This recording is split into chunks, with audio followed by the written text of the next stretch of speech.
So ayan mga kaboret, meron tayong project ngayon, no? Ayan. So palagi nagtitrain yung battery. Ayan, nakadalawang bago na. Tapos nagtitrain pa rin. Tapos chinek natin yung alternator. Hindi normal yung functioning ng alternator. Low charging daw siya. So nagtitrain. Tapos may nakita ako dyan na yun, kinagat ng daga. Binahayan ng daga mga kaboret, oh. Yun, oh, ginat-ngat yung wire mga kaboret. Ayun, ginat-ngat yung wire. So ayusin natin yan. Alright. So ayan mga kaboret, meron tayong project dito. Papalit tayo ng alternator. So ito yun. Ayan, papalitan natin siya mga kaboret, ano, kasi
tanggalin mga kaboret. Ayan. So kung makikita natin dito, mukhang sobrang init niya, oh. Nagka-crack na yung mga ano niya, yung parang pinaka lining niya sa magnet.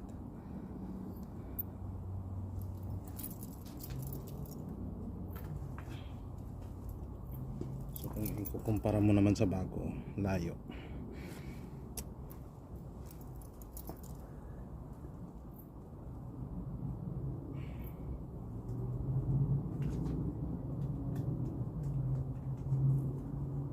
So yun na mga kaboret,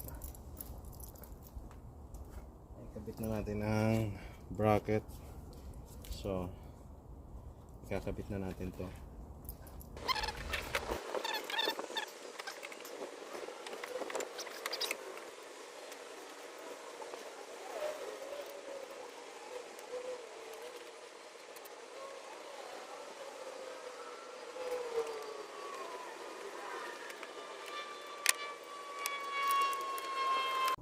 So yun na mga kaboret, nakabit na natin yung bagong alternator.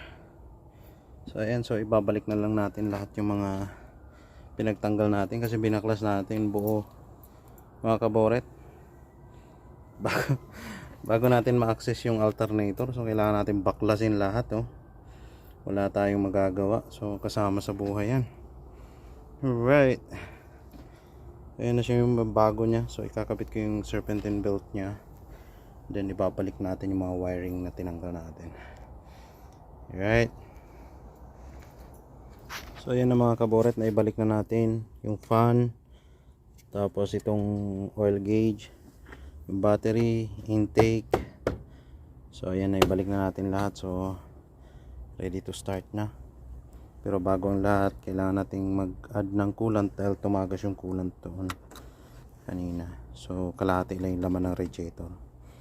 Alright, so ayan na siya mga kaboret, oh. Napalitan na natin yung ating alternator. So ito yung alternator indicator niya dito, tapos ito sa battery. Okay, start natin kasi dati wala yan, patay totally lahat yan. Okay, alright, so nandyan na yung normal sign nya and then yung low. So ibig sabihin, ayan yung kumukurap-kurap na yan, ibig sabihin ano yan, full charge yung battery. So ayan, so kanina completely wala yan siya. So ayun, pinalitan nga natin yung alternator.